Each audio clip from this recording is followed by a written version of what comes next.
Welcome back to the Flex Diet Podcast. I'm your host, Dr. Mike T. Nelson. And on this podcast, we talk about all things to increase muscle performance and improve body composition, all done in a flexible manner. Today on the podcast, I've got my good buddy, Dr. Andy Galpin. I think you could maybe search for some really old podcasts. The last one I did with him was at his house, many years ago. And today we're talking about what it really takes to train elite high-level athletes. And this is a really great conversation. Andy's done this work for a long time. Interest of full disclosure, I do work with Andy and Dan and Doug and Anders and all the wonderful people over at Rapid Health. I help them with some of the visible side stressors, some nutrition work, aura monitoring of sleep, and some other items. So it is great. I do get to work with Andy and all the wonderful people there with some high-level athletes and everyone that comes through there. I'm also done some of that work myself on my own. It was great to compare notes and to get a kind of a peek behind the scenes of what are the pros and the cons of working with high-level athletes. I think when you're new, at least as a trainer or coach in fitness, working with high-level athletes is always viewed as the higher kind of upper echelon.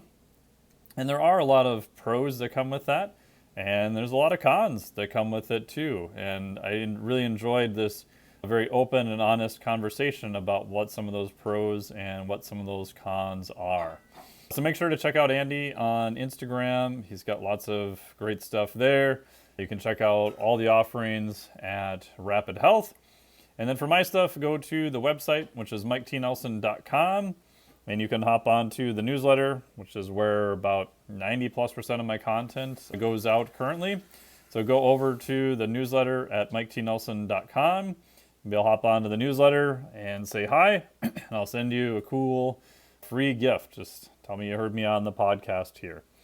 So enjoy this podcast here with Dr. Andy Galpin. The last thing, if you are going to the International Society of Sports Nutrition coming up this weekend, as of airing of this podcast, I will be there. I'll be doing a talk on a primer on psychedelics and our psychedelic supplements next. I'll be reviewing the mechanism and some of the latest research on psychedelics there. My talk is on Saturday. So if you are there at the ISSN conference, please come up and say hi. I would love to chat with you there. I hope to see some of you there. And enjoy this conversation with Dr. Andy Galpin. Welcome back to the Flex Diet Podcast, and we're back here with Dr. Andy Galpin. How's it going, sir? Fantastic. It's always good to chat. Yeah. I think last time I had you on the podcast, I was recording this in your house in the spare bedroom, I think. That was a while ago. Yeah. I think your dog was taking a nap on the bed and got up and looked at us very curiously once in a while. So I think he's actually probably sleeping in the exact same spot. He's probably in the same place. Yeah. In a second, yeah. Yeah. I'll make sure not to leave my shoes out so he doesn't have something to chew on. Yeah, I still owe you for that one. Bad. Oh, it's all right. No worries. Yeah, I mean, our topic today is the pros and cons of working with high-level athletes. Because I think from the outside kind of looking in, I would say most people in fitness, that seems to be the holy grail that people are shooting for. And I think what you've done a lot of this is there's some definite pros and there's some definite cons. And there's also probably a different skill set that you might need to learn. What would you say is some of the pros of working with higher level athletes to start off? Yeah, sure. I think it's actually easiest to have this conversation by describing, or rather differentiating between high-level pro athletes and high-profile. Yes, athletes. Good point. So when I hear this a lot, people are like, "Oh, I work with high-level athletes, like Olympians." Oh, really? Oh, yeah, I work with Olympic skateboarders. Oh, cool. Not that they're any lower level of athletes. Yeah. But that's a very different game than working with the highest paid cornerback in the NFL. Yeah. It's a very different game than that starting quarterback in the NFL. And you could say even a lower level athlete. It doesn't matter. The point is highest in their area is different than high profile. So when you really start working with these very high profile people, this is $100 million athletes or equivalent, right? It may not even necessarily be monetarily, because they may not be superly paid, but they're high, much higher profile. So getting recognized constantly at the mall, can't trust their accountants. Like that sort of stuff is where these things really get different. And even if they aren't paid yet, or they're lowly paid, there's a lot of examples of those individuals. So whether they're really highly famous on social media or not, but you can actually look, and funny enough, you can see extremely high profile individuals and they have 100,000 followers on Instagram. They still use it. So those aren't always necessarily markers, but if they go to the local, again, gas station, like they would always be recognized. Whichever one of those you want to start with, we could dive into, but that's a very different thing. Yeah, I would start with the high profile athlete because that has its own interesting things that come with it. Yeah. So look, I'll back up maybe a little bit. When I was a kid, of course, and in school, this is where everyone wanted to land, right? Like you said. Yeah. And I was fortunate when I first graduated from my undergrad, I got a spot interning with Mark Verstegen in Arizona. Oh, yeah. Athletes' performance at that time, correct? Yeah. And this is 2004, 2005 ish. Back then, this is the only facility in the world like it. And Yeah. so I walk in the building, there's 300 professional athletes there. And this is NFL and NBA. All right. The Boston Celtics were there, but mostly is NFL and Major League Baseball guys. I think that year we had something like 15 guys go in the first round of the NFL draft. No.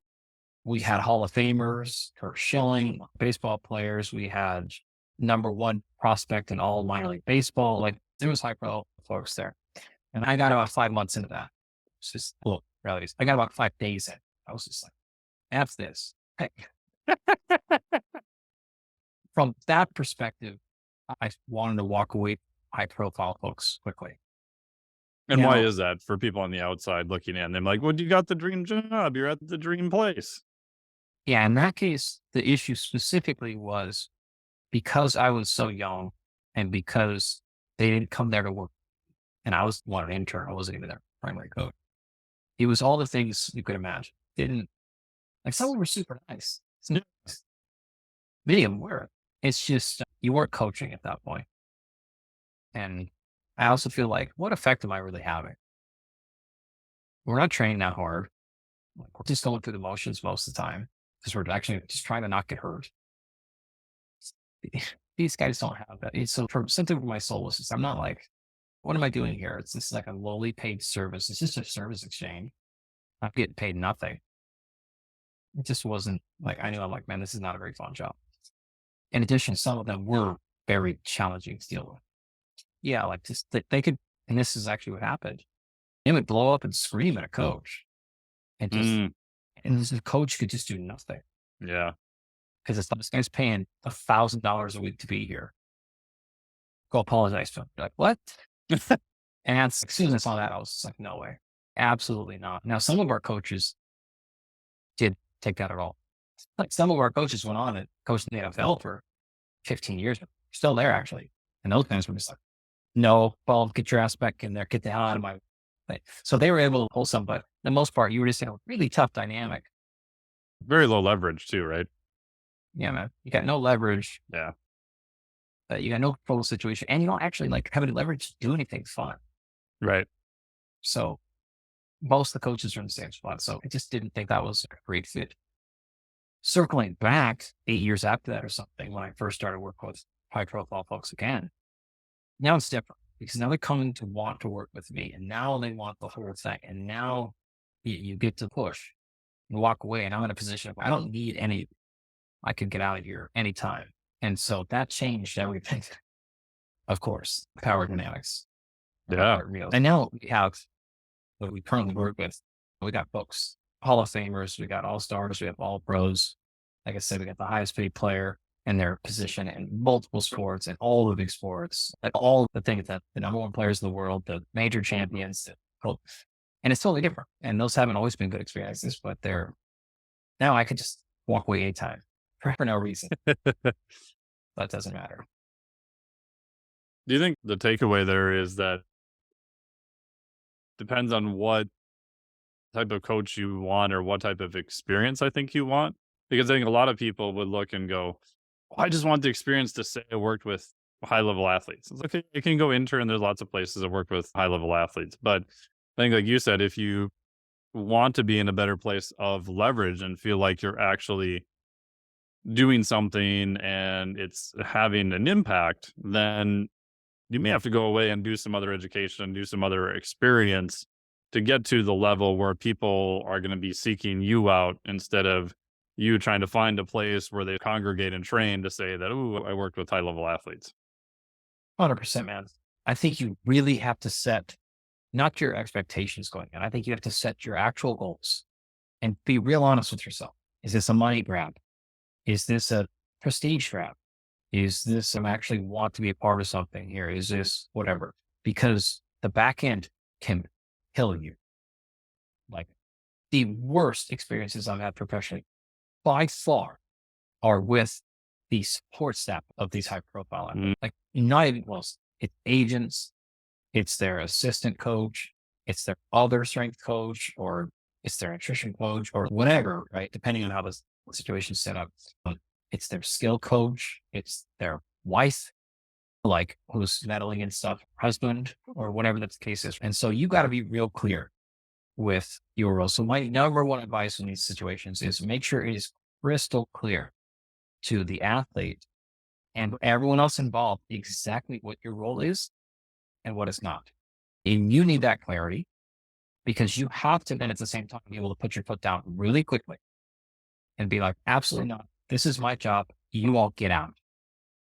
But you have to be able to know what your job is specifically because you can't pull that cord if you don't.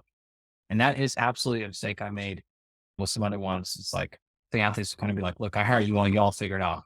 And going back into the meets. Oh, okay, great. And then if you all don't agree, come back. I don't have a trump card. I don't have anything I can stand on. And now it is a nonstop fight. And it's been nasty in a bunch of scenarios where you're like, here's all your money back. I don't care. I'm out of here. This is so brutally hard. So having real clarity on expectations and what do I have the trump card on? What does that coach have the trump card on? What does that person have the trump card on? When can I tell this person to get out? Do I have the green light to tell your accountant to get that out of these meetings? But do I need to be nice to this person? Like honest, like real answers from that person. And if they don't, give you that clarity and say, it's y'all, like you guys give me too much trust. Y'all go figure it out. Then you, again, that's an expectation you got to set to yourself. That person just decided that they're not willing to captain their own ship. So either you need to leave or you let the less than perfect results happen, saying, look, I tried, but I'm also not going to ruin my whole life because I couldn't get this thing done because you wouldn't put your foot down if two could do well. And that is a incredibly important step. I say that because when I work with athletes, I don't always have the same role. So I'm not just their strength coach. So some of that I am. I program strength conditioning programs right now for elite profile athletes. Others, they have incredibly good strength coaches, and I don't touch that part of the program. I write the meal plans, the supplement plans for them, and others like, oh, they got it. So it really depends. Some of them, it's like, yo, just high level consulting, kind of steer the ship. And so it doesn't matter my role, but you got to know what exactly that athlete thinks that you're doing. Is that exactly what they want?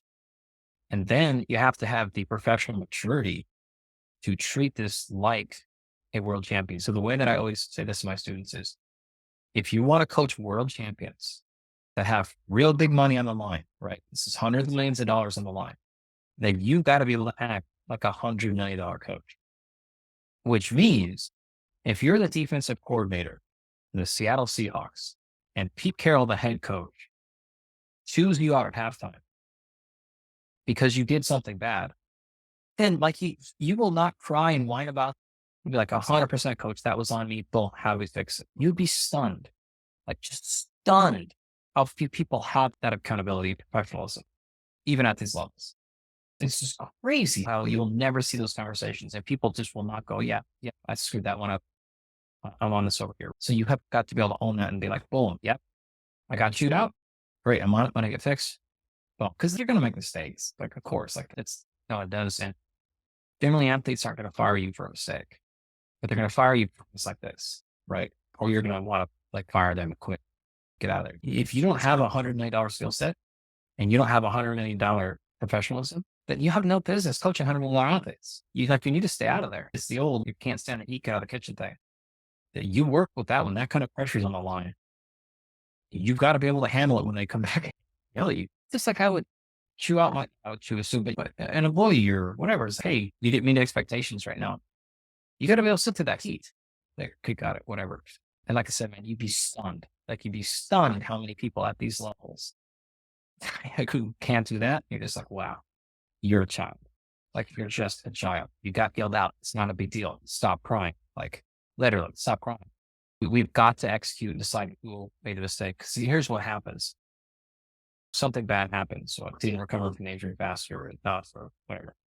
And then you're trying to figure out what happened, and no one will do anything but to defend their own job. Great, guys, we're not getting closer to a solution. I can tell you right now, in the middle of an NFL game, you keep getting beat on the same coverage, you're all going to get pulled to the sideline in that game, and they're going to look straight in the face. Who pulled the cover? What happened? And you can't be like, God, there's Bob over here. I don't really know. We'll have to watch tape afterwards. If we watch tape afterwards, they're going to score 100 points. Right. So if you cannot admit your fault in the next 5 seconds, the whole team's going to. So those players will stand up and be like, boom, that was me, coach. I blew that thing. You covered it, but I blew it. The coach is not going to yell at you right then. Yeah. They don't care. It's awesome. We need to figure out the problem though. And so the problem identification piece is critical, right? So I want to know what the problem is, not so I can yell at you. I don't care about that. But we have got to know what the problem is, because we don't know if that was a problem because we knew the correct answer and we weren't executing it. Or if we don't know what's going on, we're confused. They've schemed us up. That's what the NFL language. If they schemed us up, we don't know what's going on. They broke our rules. Or if it's like, no, they didn't break the rules. Someone just stepped up to it. Fine. Like, just, you fix that problem. Right. So your head will run spinning in circles trying to solve problems because someone will just go, I screwed that one up.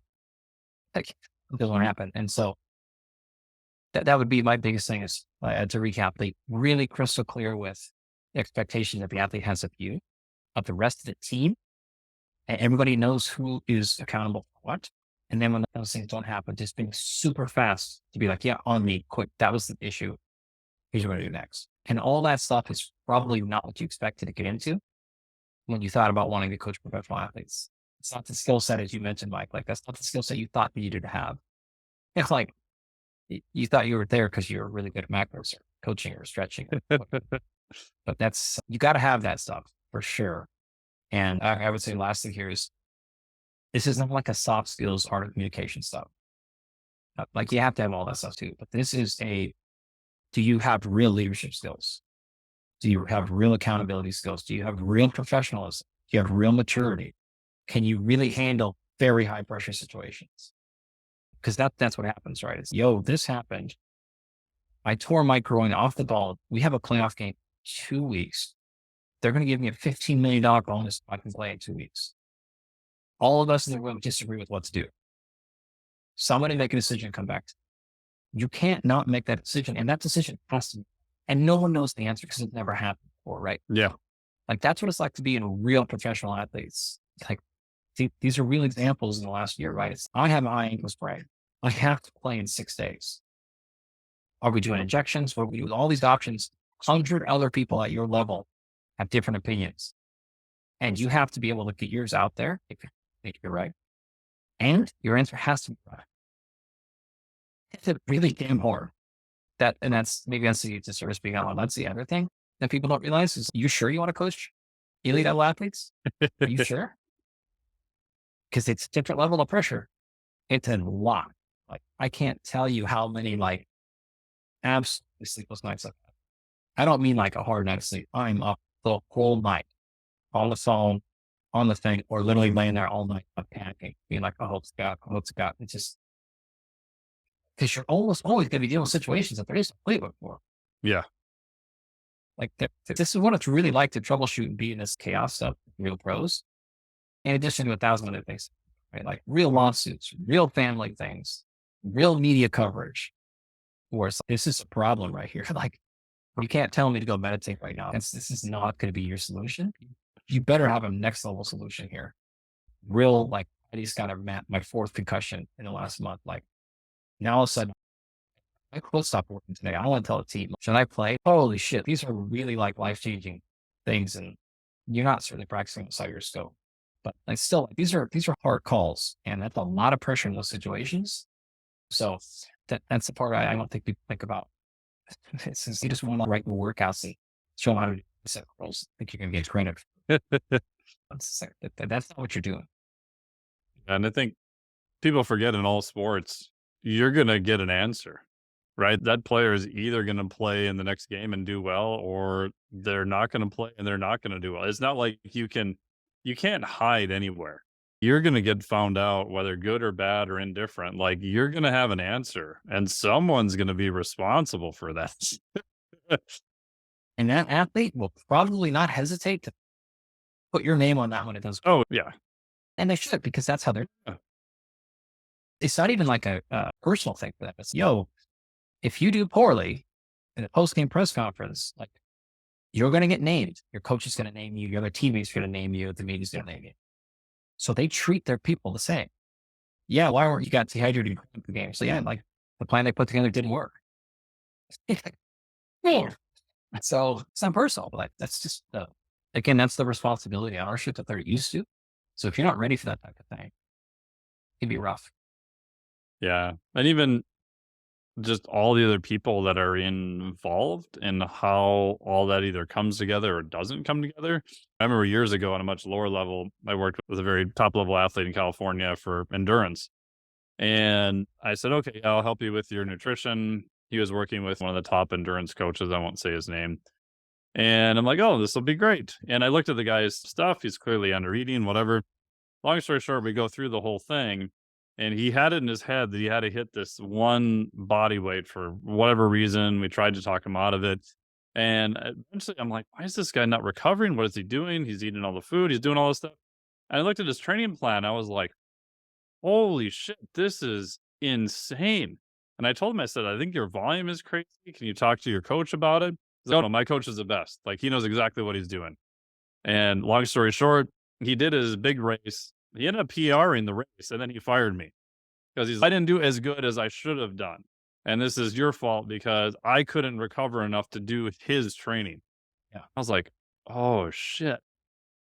That was an eye opener. Like, oh, okay, but you PR'd your race. You did better than you've ever done before. He's, I know, but I could have done better. So you're out. Like, oh, okay. That's the other thing too. Man, if you're not professional enough to get fired. Yeah. And those might be subtle fires. Just to stop returning texts or whatever. Yeah. And those might be not subtle fires. I'm super fortunate. I've not had to deal with that really much, but yeah, it happens. It's going to happen, right? Like, you're also going to do it to them. Like, you're at a fire playing that. Like, so, I'm out of here. So I guess I'm doing this one anymore. Yeah. There's another part of it too, is sometimes you forget that when they have real money, they paid you all this money. You're like, why aren't they doing the program? Why aren't they listening? They might not ever. Yeah. But that was an eye opener for me too. And I felt a little better again talking to a guy who did strength and conditioning for an NBA team. And he was telling me, and this is back 5 years ago. I've heard it's better now. Back 5-7 years ago, it was even worse. He's like, oh yeah, we've had players that come in like day one of when they're supposed to do their strength and conditioning training and be like, yeah, I know you're going to find me this amount per day. Here's all my money for like the whole season. I'm just not training. And then just walk out of the facility. 100%. I was like, holy shit.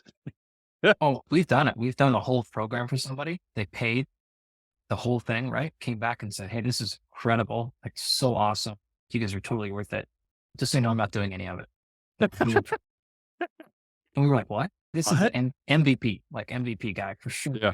Hall of Famer when he retires. And we were so perplexed. We're like, what do you mean? This is really impressive. This is next level stuff or whatever. I've never seen like this. Like, I totally get it. You guys are incredible. I'm not going to do any of it, but just appreciate it. It's just paid in full. And I still communicate with him every once in a while, whatever. It just text, random stuff, whatever. So it's like, he doesn't have a bad thought about us in the world. Yeah. It's just decided I'm not going to do that. So it's like, all right, keep me up at night, or I can just be like, I'm not worried about that, dude. So yeah, those are situations you're going to encounter. I'd say the other thing to think about is two things. Number one, professional athletes typically are young. individuals. Yep. You're dealing with 20 to 27-year-olds mostly. Okay. There's the occasional 30-year-old stuff. You're also dealing with folks who, some of them, they come from all walks of life, right? So it's unfair to stereotype them as though they're always poor or don't come from money. Like, it's not true. Plenty have great parents and all that stuff, but they're still young. Yeah. And no matter who you are, it's just really hard to be handed a bag of money. Especially at And that age, no matter who you are. It's that's what I'm like, saying. hey, here's a couple million. You're 22 years old. What do you think's going to happen to most of them? And because they are who they are, they expect a different level of care. So remember, they're playing AU, special travel stuff at 14. They're getting recruited by Oregon and Alabama. They're 17 and 16, and they're on Sports Illustrated covers. And then they went to Clemson and they got flown out and they had their lock. So there's just like even if they're the most respectful, best mannered person, they're just so used to a certain level of treatment. And you're probably not used to that with your other clients. So it's like, you got to get used to that. Like, they're just expecting a different level of, why wasn't this ready? Why wasn't this thing? At Texas, they always had this done. You're like, nah.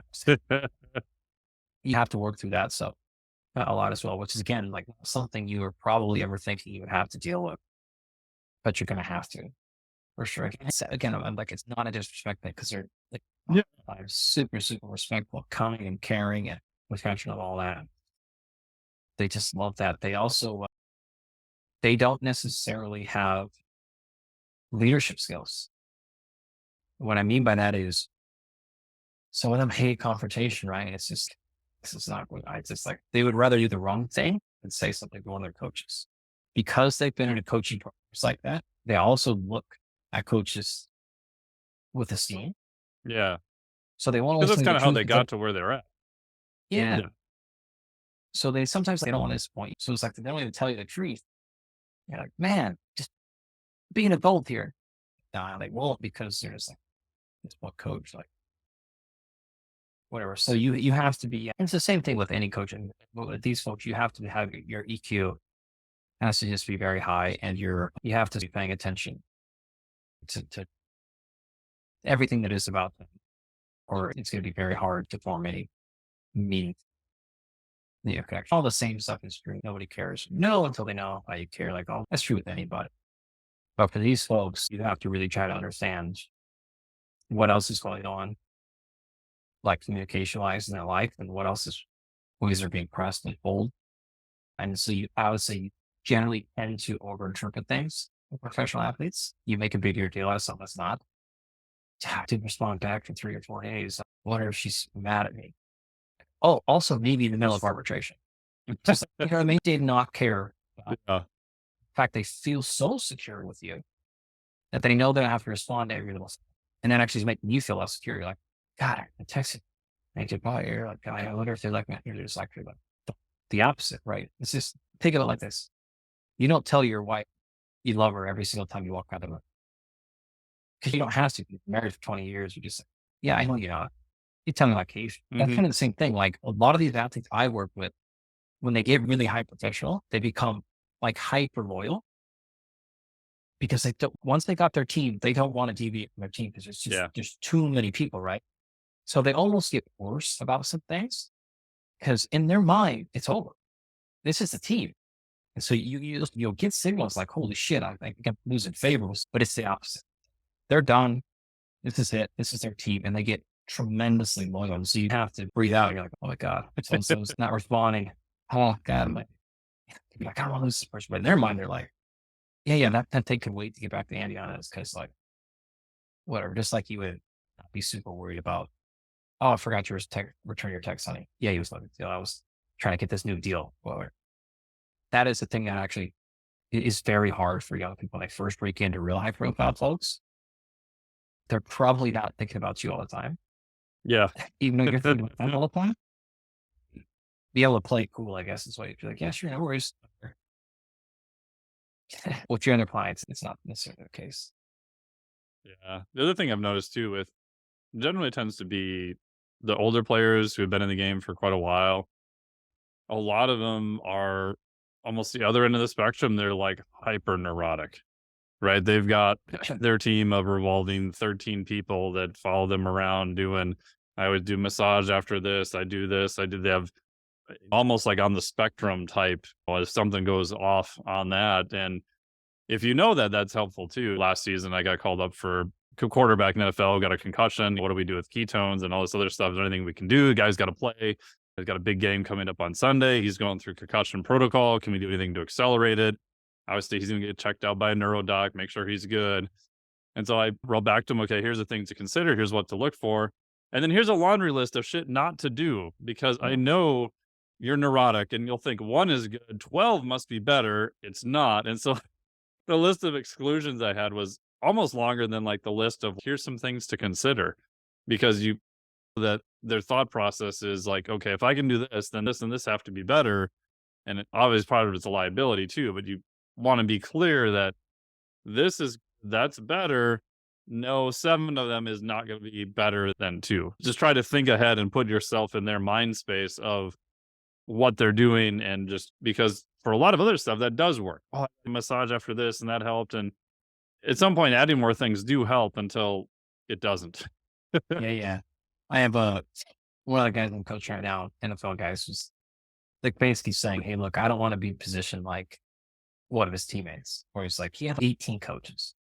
And he was literally like, he had a position coach, and he had a speed coach, and he had an agility coach, and then he had a vertical jump. He was like that. And it was like, all right. So do you want to be that? Do you want to be that 12th footwork coach? Yeah. No, you don't want to be that person. The only thing that kind of made me think about is, I think one of the major mistakes people make when they think about high prestige or high profile athletes is you're not going to get famous coaching them. No. You will not get famous doing that. And here's my case in point. You probably know this answer, but you listen at home. Do you know who LeBron James' strength coach is? I don't even know, to be honest. Crickets. Right. Yeah. What do you think it's like to be LeBron's full-time private strength coach? Doesn't matter. You're not getting famous. You can have the most high profile athlete in the world, and you're on like a few people know Tom Brady's guy because they came out with a thing and all that stuff. But the overwhelming majority of time, I could tell you so many guys and girls who coach world's best, never heard of them. And you never would, because they're not all over social media, because they ain't got time for that shit. Yeah. And they're not everywhere. So if you think that's how you're going to get famous, and you're going to, whether your goal is to be like interviewed on ESPN or your goal is to have 1 million followers, that ain't going to be the way. That is not going to be the way. You're going to have to do some others. Going to help credibility, of course. But when people go to your website and they see that person's picture on there and all that, yes, that's going to help occasionally. But that alone is not for me to take. I feel like a huge portion of people I know that want to work with pro athletes, they actually just secretly want to be famous and important. And that's really what's driving them. And I'm going to tell you right now, like, you're going to get there. Who's the strength coach for the LA Lakers right now? Yeah. That's my point. Yeah. Who's the strength coach for the Yankees? You don't know who these people are. So just think about the people you think is going to make you famous. And look, you don't even know who those current people are right now. If it's not going to get you famous. It's also not going to get you super rich. Right? Depending on what sport you're in, you might be okay. There's a few guys who are taken care of pretty well.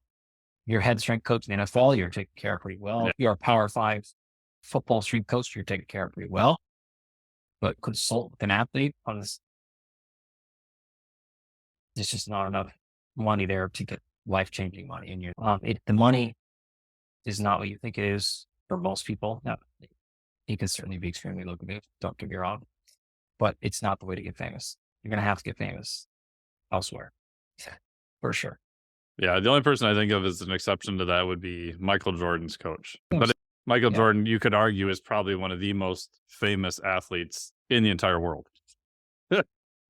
Yeah. If you're in the strength conditioning industry, you know who Mike is, LeBron State. You know who Tim was. Like, there's a few people who get through it. Yeah. But you take one step down from those, like, absolutely most famous athletes in the world, and you get into who's the strength coach for Shohei Ohtani. He's about to be the richest athlete in the whole world. Nobody has. So I mean, that list doesn't walk very long before you're all of a sudden you're just like, I don't know. Name the most famous athlete. Mike Trout. Who's the strength coach? My body knows. Who's his private dietitian? Like nobody. You don't know who the people are. Who's the physical therapist that probably was a bolt? Like, nobody knows. Yeah, we said just walk down after that, like absolute top list of 5 most famous people in the world, and then after that, unless you're really in this field, you don't know. So you're not going to get famous those ways at all. Yeah, and the guys and gals I know who do work with legitimate, like high-level athletes, most of them, like you probably know Sean Mishka, a good buddy of mine. He does a lot of movement stuff with top athletes. Lauren Landau obviously was with the Denver Broncos for many years. He's done a lot of stuff too. But even guys like that who are very good. If you said top 2 movement coaches that I would pick for those positions, those would be my 2 I'd put up on the board. Most people have no idea who they are. And most of the time they're so busy, like they're not going to write 800-page articles to put out on social media because they're actually coaching people, especially during the season. So you, by definition, if you are that good and you are in demand, you just don't have a lot of time to do all this other stuff to people even know who you were. So it's, Yeah. Lauren's a good example, right? Yeah. Lauren had taken, I think, 4 or 5 guys from middle school to the NFL. Yeah. And then got hired. Yes. As the Denver Broncos strength machine. He had spoken in an NCAA like hundreds of times. Multiple times. Yeah. Like he had done all these things. He had run multiple successful fitness facilities and then got that job. Look at Eric. Eric wrote hundreds of Team Nation articles, had Assess and Correct come out. He had all kinds of things, built his gym, and then got hired to run the performance for the Yankees or whatever. You're talking about Eric Cressey, right? Yeah. Yes. Yeah. Just so people are listening know. Yeah. You could name, and I could go down the list and name these people. The difference is they did not get famous because of those athletes. They did all the other stuff, high quality products, super productive, very successful. That's why they got those jobs, not the other way around. Not the other way around. Again, Lauren had already put, I think, 4 or 5 people from middle school into the NFL. Yeah. Before he got that sort of like that. That's crazy. And just think of the time difference too. And Lauren's been around for a long time too. Like the amount of time it takes to see them work through those different levels. That's not a couple of years. That's a long time. By the way, I think Eric's done that a bunch too. Like Eric's like kids still in Major League Baseball. That's how you get those sort of jobs. Like you got to produce. It's not because they just happen to have the right guy walk through the gym one time and then they got their break. And they had the right guy walk through the gym 50 times. And then eventually got up to those spots. Yeah, you're gonna have to do high quality work. That's gonna have to work before you get your shot. Yeah. Cool. What about the other end of the spectrum where you're looking at high level or elite athletes, but they may not be high profile? For example, I know you've worked with a lot of mixed martial artists before USC was even really a thing, Olympic weightlifters. Even now, if you went to most people on the street and said, hey, who's the top US Olympic weightlifter? Yeah. I bet you people in fitness don't even really know. They probably couldn't even name a single person. No. Yeah, it's a really interesting question because when I actually first started, I was actually like, that's all I want to do. I had been the triathlete. I didn't want to go back to pro athlete and I wanted to work in these areas because it to me felt like the perfect blend. It is still the best in the world, right? We're still going for something and I don't have to deal with all those other things. And so I did that for a long time and like absolutely loved it. And it's still a part of us. It's like, all right, I'll take on 1 or 2 of those just because it's so incredibly fun. It's much more rewarding, of course. And how do you not get hyped up for somebody who's going to give their entire life at this point, almost not giving their life away, but this is all they focus on for years at a time to take a shot at something nobody is ever going to really care about. Yeah. And there's I didn't have to say like the high profile athletes don't have the same level of dedication because some of them do. Yeah. Some of the stuff and I think people think high profile pro athletes are just like all a bunch of like famous babies. And man, that is not true. Some of them that are up there, that you'd be floored of the hours they put in and what they actually do to stay at that level. Especially as I've noticed as they're aging.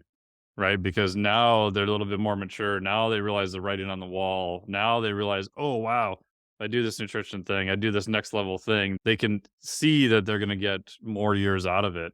And Totally. most of the ones I've ever met, they just love playing the game. It's like, yeah, they get paid a lot of money, but most of them they just want to go play. That's what they love doing. Yeah. And I think that gets lost too. Yeah, definitely. The downside, of course, for low profile ones is everything is hard. Yeah. Everything.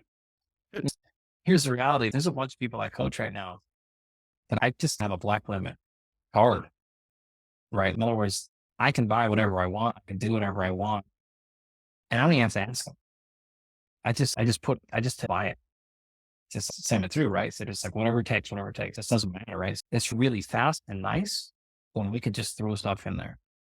When you go to your weightlifter, your powerlifter, your downhill skier, your gymnast, and it's like, you know what?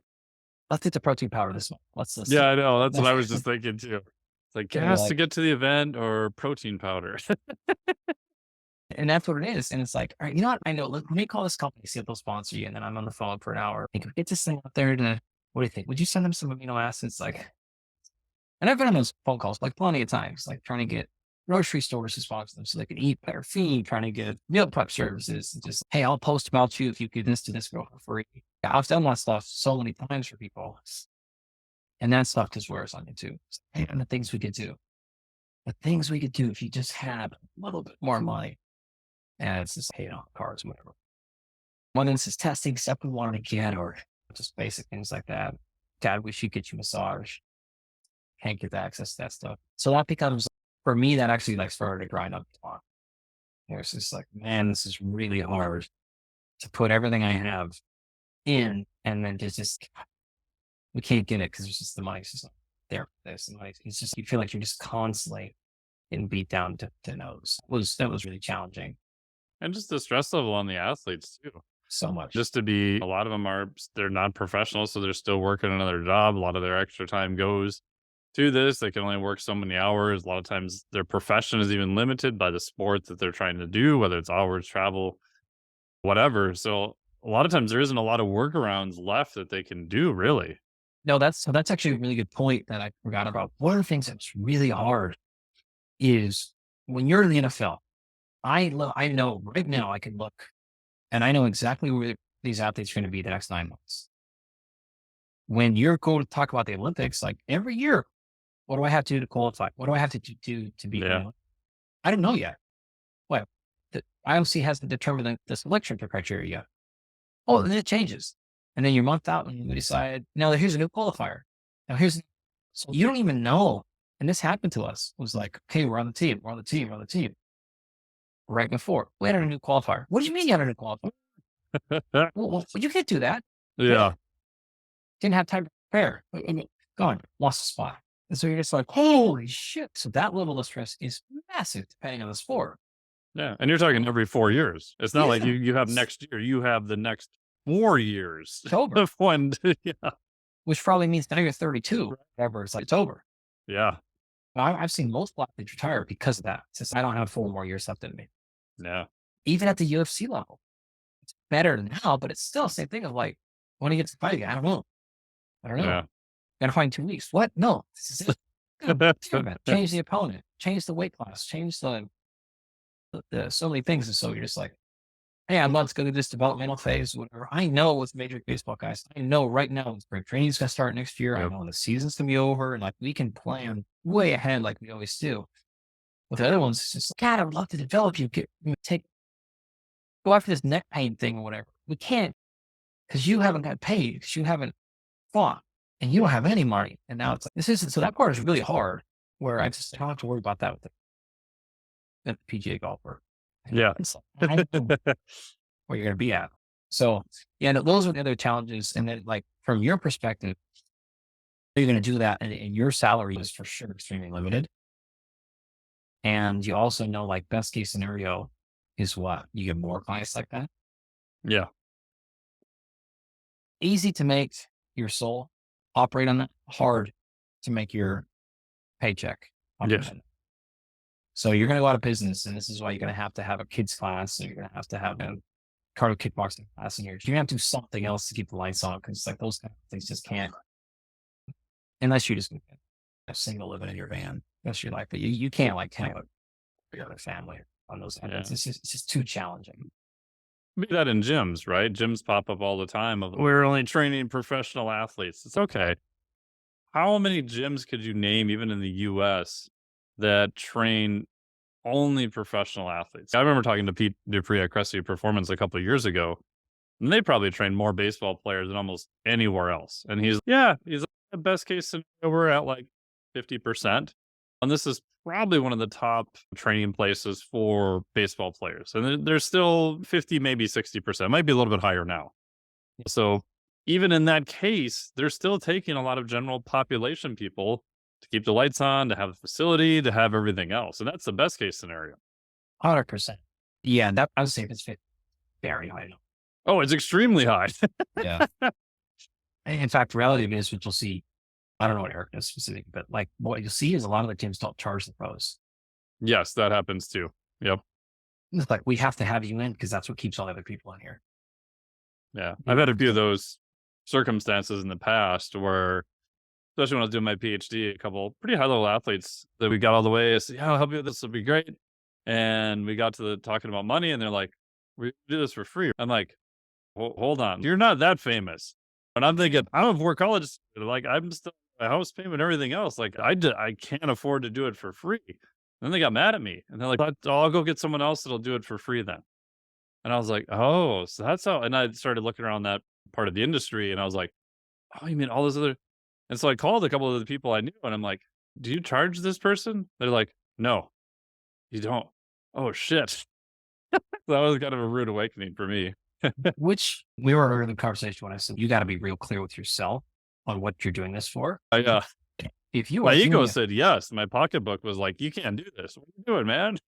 If you're saying, hey, look, primary thing here is to get experience with professional athletes. Yeah. Then don't charge. Right. If your primary thing is to use it for exposure and whatever, you're getting your money. Right. That way. You can't ask for your cake and have it too, right? It's just, do you really want to charge them a premium price if you're really just doing this to use their name later on?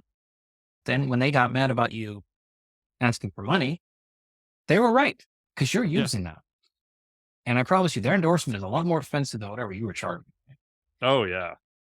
Once you get to that point, though, when you truly say no, then it's an easy conversation. Oh, no. Hey, no, I understand most people don't charge, but that's not how I operate. So this is the beat. Like that is what it is, right? But you just have to expect a big percentage of them walk away. At some point, you'll get to the part of your career though, where they just assume they're paying. I haven't had anybody like would be surprised about me sending over the invoice or telling them whatever in many years. It certainly happened plenty. Younger, it's like, oh yeah, I'm just wondering, are we doing this for a post or whatever? I'll tag you and yeah, okay. No. So my advice on that would be, generally the way I handled this earlier in my career was it's either free or full. Yeah. Don't do anything in the middle. I made that mistake too. That was a freaking disaster. Free or full. Right? If it's free and then clear expectations, right? I'll do it for free, but then expect, if you want to use it for the post, we're fine. I never did that once in my life.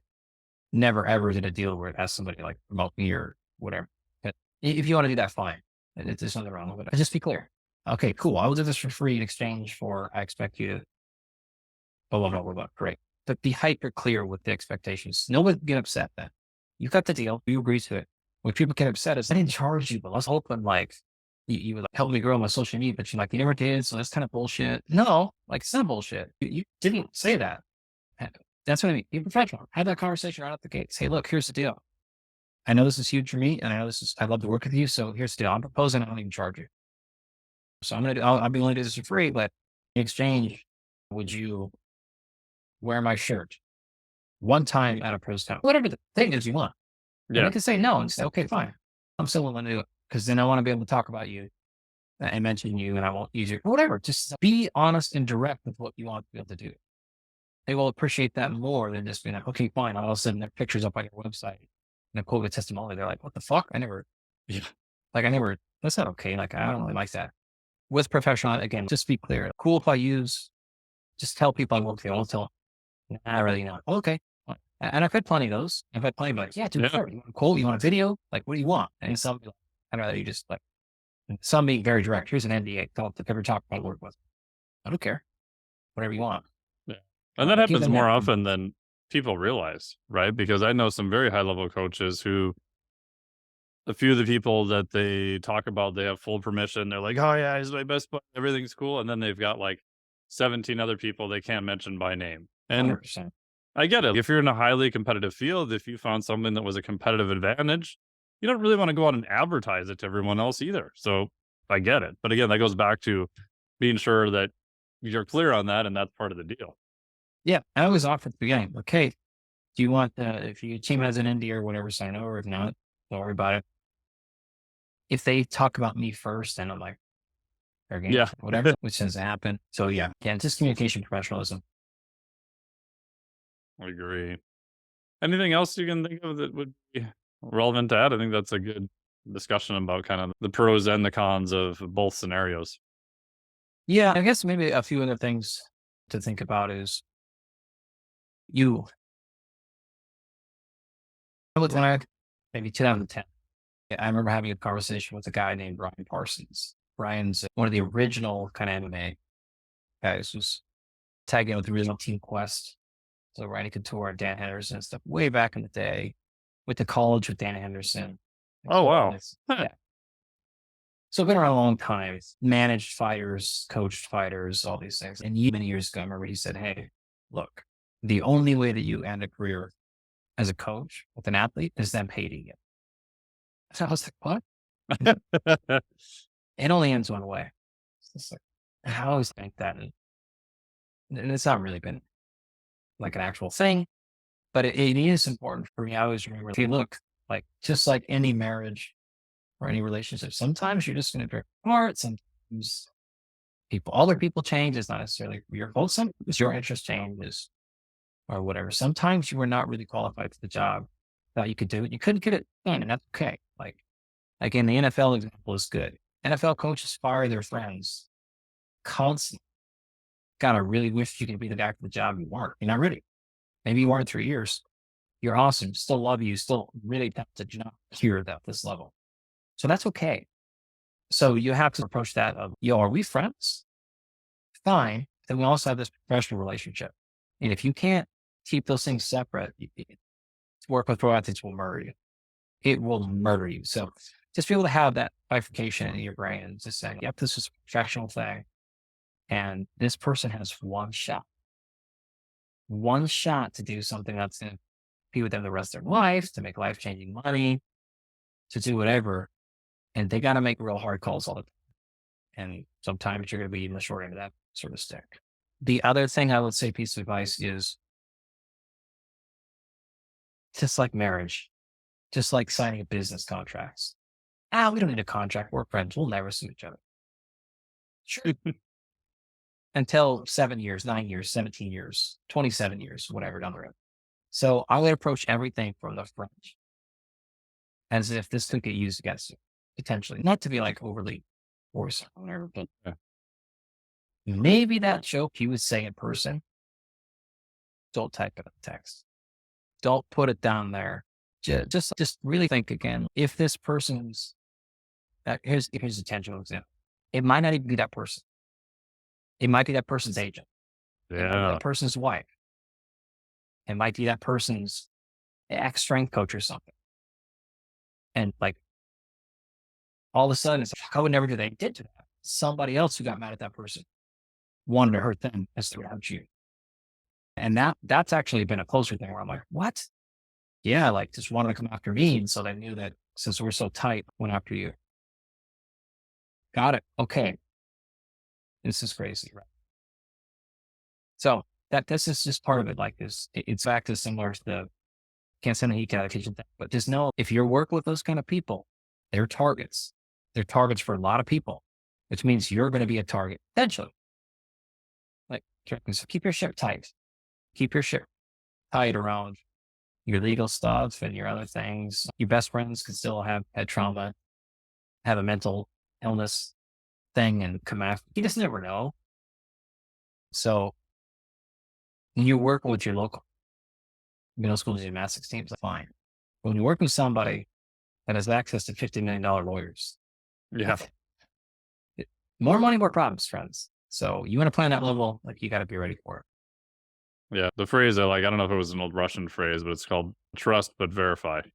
Man, I trust you, but I'm going to check. I'm going to do my due diligence because that's just how it is.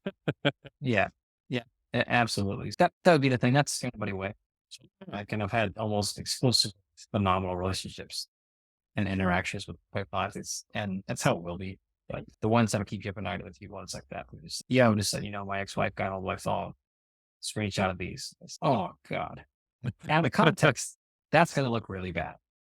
Yeah. And that's the thing. You don't know, like, even if it's that person, you don't know who else goes a little bit crazy in their group and wants to get revenge after them. And who knows what'll happen at that point. You get a few loose cannons in there. Or they get hacked. Yeah. Yeah. Because they're targets. Like, people are looking to make examples and all sorts of stuff. I know. I've been a part of blackmails. Oh, shit. Oh, yeah.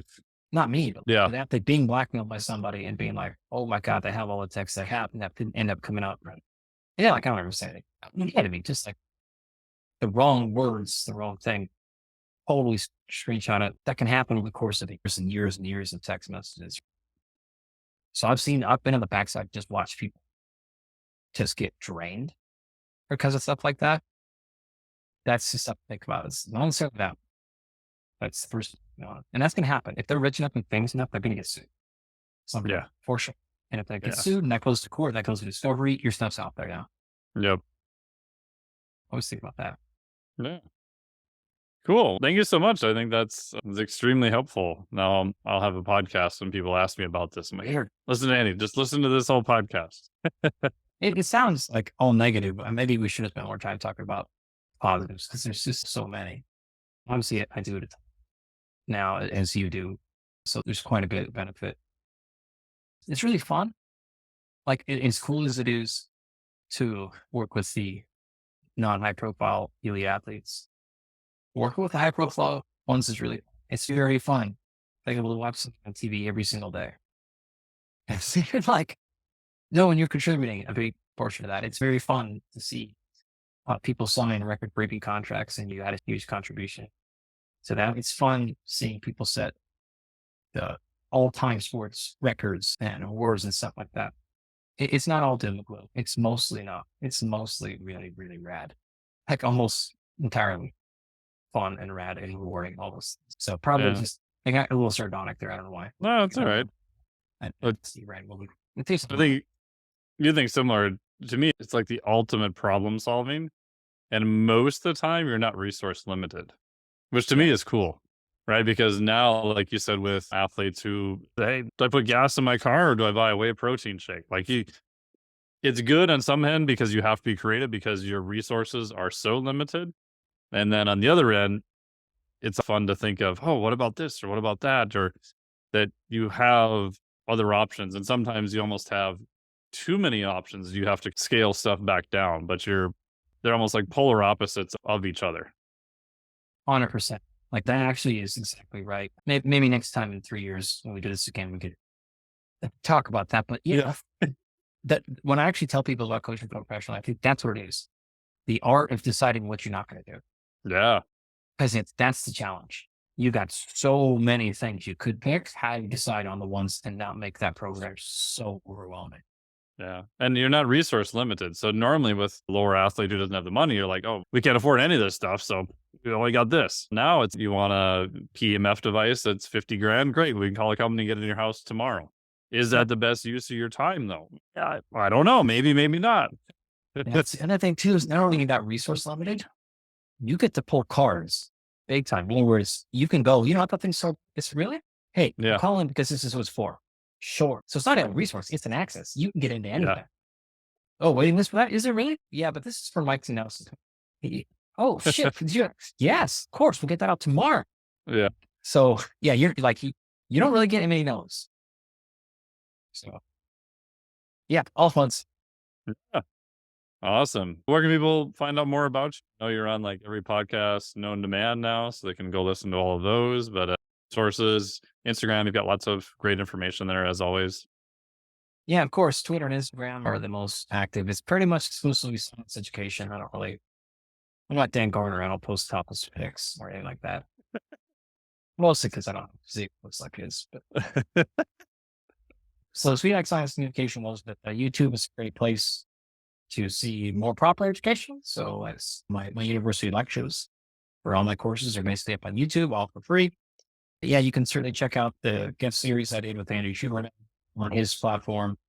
And then you want to check us out at Rapid Health Optimization if you want that kind of executive pro athlete treatments, or actually they have plenty of pro athletes in there, or some other ones, or Absolute Rest, our sleep company for the world's most advanced sleep system, bar none.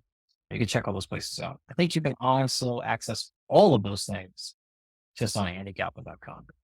Nice. And are you taking on any grad students or looking for any grad students coming up, or are you pretty full? We are entirely full this year, and the application window is closed. Okay. This is May 2023, depending on when you listen to this. Yeah. And having said that, we have plenty of slots open for next year. Great. Awesome. Well, thank you so much. I would encourage everyone to check out all those things. All your videos, everything is really good. And you do a great job of explaining like actual science from a real scientist, but in terms most people can understand, because a lot of times it's either too technical or it's so, for lack of a better word, simplified that oops, it's not correct now. Yeah. So you did a good job of walking that balance. So yeah, thank you so much. Really appreciate it. Always good to catch up, my man. Always good. Thank you so much for listening to the Flex Diet Podcast. Really appreciate it. A huge thanks to Andy for coming on the podcast here. Really appreciate this open dialogue about the pros and the cons of working with high-level athletes. If you enjoyed this podcast, please share it around. Tag us so we can say thank you. Make sure to check out Andy's stuff on Instagram. He's always got a lot of great stuff there. You can find Andy and Dan and all of us over at Rapid Health also. We'll link to that. Last part, if you want to look at what advanced athletes do for recovery, make sure to check out my podcast, which we'll link below here, with Coach Cav that we did, where we talked about what he does. He works with a lot of high-level Olympic caliber athletes, professionals, and what we do for recovery on that. So make sure to check out that episode if you missed it. Again, huge thanks to Andy for coming on the podcast. Always great to chat with him. As I mentioned at the beginning of the podcast, if you're going to be at the International Society of Sports Nutrition coming up this weekend, June. What month is it? I'm losing track. June 15th through the 17th, 2023, Fort Lauderdale, Florida. My brain is still losing it from Costa Rica since I'm literally flying from Costa Rica Thursday night to the conference. I will be presenting there on Saturday afternoon. I'll be doing a talk on a primer on psychedelics. What does some of the research say about different treatments? How do they work? And then our psychedelic supplements going to be next on the list. If you're there, please come up and say hi. I would love to chat with you, or if nothing else, just come say hi. Highly recommend the meeting. It'll be super fun. Thank you once again for listening to this podcast. Always really appreciate it. If you know someone who may enjoy this podcast, please forward it to them. And if you have time, if you could leave us whatever stars you feel is appropriate, and even a very short review goes a long way to help us with the old algorithms so we can get great people like Andy on the show, other people, and get this distributed to more people. Thank you so much. Greatly appreciate it. Talk to you all next week. Podcast outtakes. Okay. Testing. Yep. I feel like such a giant dork. This Looks like you're going to control some airplanes that are going to fly and buzz by your house. seriously. So bad. How's the audio? Not too bad. I think you probably move the mic away a little bit. It's just picking up a little bit of the Static.